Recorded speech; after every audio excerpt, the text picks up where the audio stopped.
Section E3, leadership.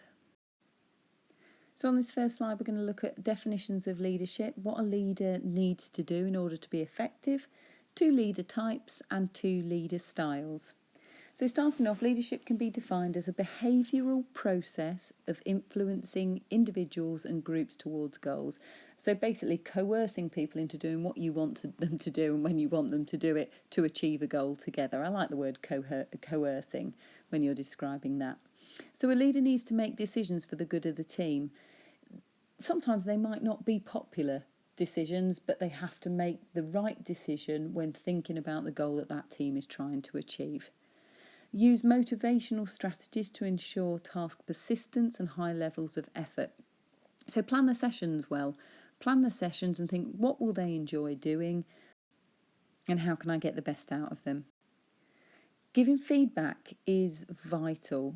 Apparently it's one of the most effective ways to improve your athletes, giving effective and useful feedback. And sometimes that can be pretty negative as well, and particularly higher up with higher levels of sport, you can give quite a lot of criticism or negative feedback. But usually they're quite resilient and can take that and actually thrive on that information, as we know. But giving effective feedback, that means that they've got to be able to observe you and know what your goals are, know how you're progressing, and give you useful hints of how to achieve that feedback as well as their opinion. Establish a good relationship with the members. And don't forget that these members have different personalities, so they can get a rapport with some people quite easily because they might be quite similar, but there are going to be other people in the group that they're not quite the same as, that they've also got to develop good relationships with, because a good team needs to have the respect of all of its members. Be confident in direction means don't and ah about things. When you are making decisions for the team, be confident in your decision and have reasons for it. If people don't agree with you, which they won't always do, you have to be confident and go with it anyway. If you doubt yourself, then other people will have doubt about you, and it can be disastrous for the effectiveness of a team. So leader types, there are 2 types. There's prescribed leaders and there's emergent leaders. Prescribed leaders are those that are appointed by authority. So if we think about Alex Ferguson, an amazing leader, an amazing coach, but he was paid and appointed by somebody else and brought in, as are many other coaches. Emergent leaders rise from the group and take over responsibility. So not really, or not usually in the professional scene, but certainly at a lower level you'll get quite a few emergent leaders. But certainly captains will emerge, like Alistair Cook, who used to play and then captained a team. Yes, he wasn't the team manager, but he did emerge through the team. So 2 different types, prescribed and emergent. So then you've got the leader styles. You've got autocratic, which is a dictator, if you like. They give instruction and they take all of the decisions. You need to know when this is useful, and it's useful when you're short of time. So you need to get the instructions out quickly. So that could be at half time in a game. It could be that you've only got 3 weeks until the match, and you need to work on 5 different skills beforehand, so you're short of time. Dangerous situations such as javelin, so you'll need to stand people in line and tell them when to throw, when to collect. A situation like during a game, where consultation is really hard, so you're shouting across the pitch and you can only give the instructions, you can't ask for people's opinion because they're actually playing at the time. It's more effective when the leader is trusted, so when the leader is seen as knowledgeable and experienced, this style is more useful. It's quite useful with novice performers also.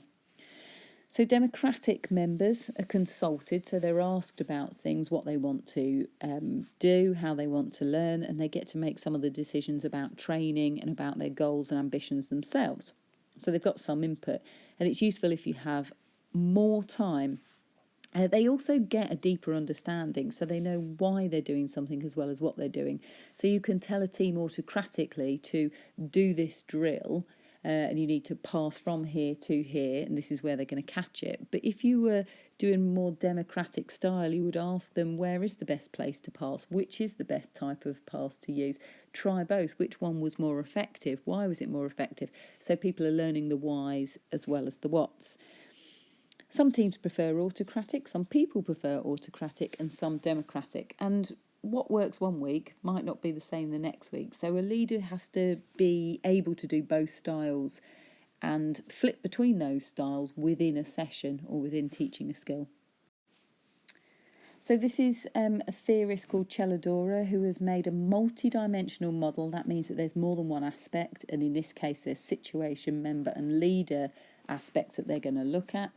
And if you look at these three areas before you choose how you're going to lead, then your leadership will be more effective. So let's whiz through. We've got situational characteristics, so the size of the group, the type, the current result. We've got member characteristics, personality types, personal qualities of the leader, the experience, the intelligence of the leader. We've also got a required behaviour, a preferred behaviour and an actual behaviour. So those 6 things are the elements of Celladora's model: situational, member and leader characteristics, required, preferred and actual behaviour. So this is how it all links together. Situational characteristics are things like size of the group. So let's say larger groups prefer an autocratic style, or an autocratic style, should I say, is required with larger groups. Because if you've got a larger group and you do a democratic style, it's just going to take too long. A required, the type of skill, so we're here, the type of skill, if it was set plays, then you would need to have consultation for that, to decide who's going to go where and who's in the best position to do this, that and the other, and to try new things because it's never going to work first time. That is a required behaviour, would be more of a democratic style. The current result, whether you're winning or whether you're losing. If you're losing, perhaps you need to give instruction pretty quickly to turn the game around. So that would be an autocratic that is required.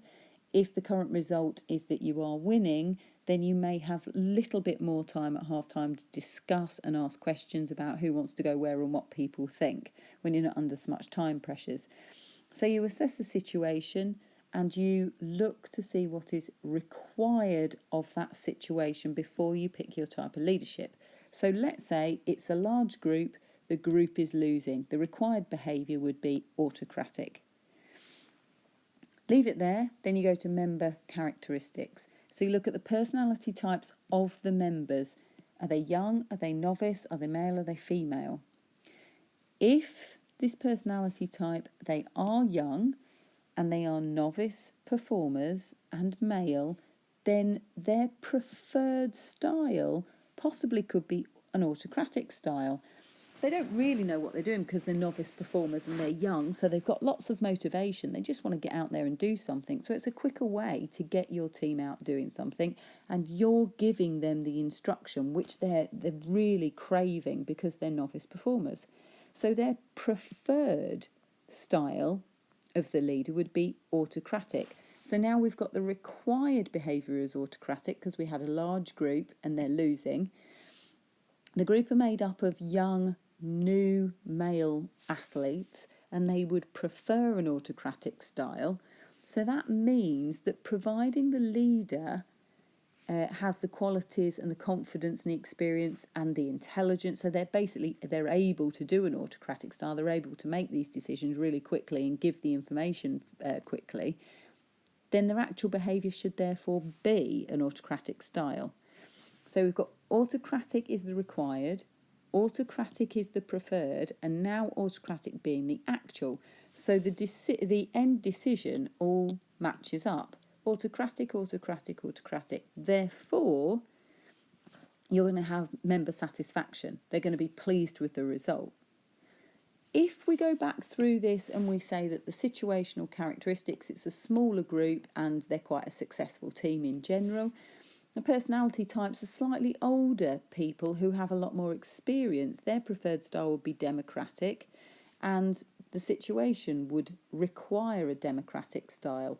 So again, as long as the leader has the ability to be able to lead in a democratic way and has the confidence to do that, because it's generally the harder one of the two to actually do effectively, then, and the actual behaviour is democratic, then you're going to get member satisfaction. If you've got member satisfaction, you've got members of your team working really hard. So you've got increased task persistence, you've got increased effort, you've got increased self-confidence, and you've got increased attendance at your club. The problem comes when these don't match up.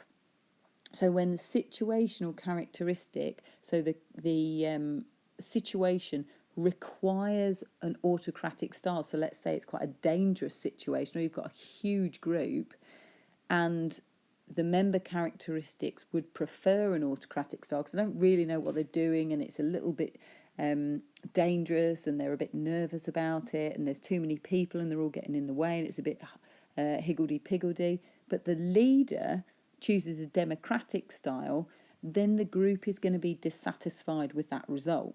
Because obviously, if you give a group of people who are doing rock climbing a democratic style of leadership, then mistakes are going to be made, injuries are going to be made, and their development's going to be very, very slow. So they will be dissatisfied. And the aim is to get all of these to match up so your team are satisfied and increasing that task persistence. And that's about it.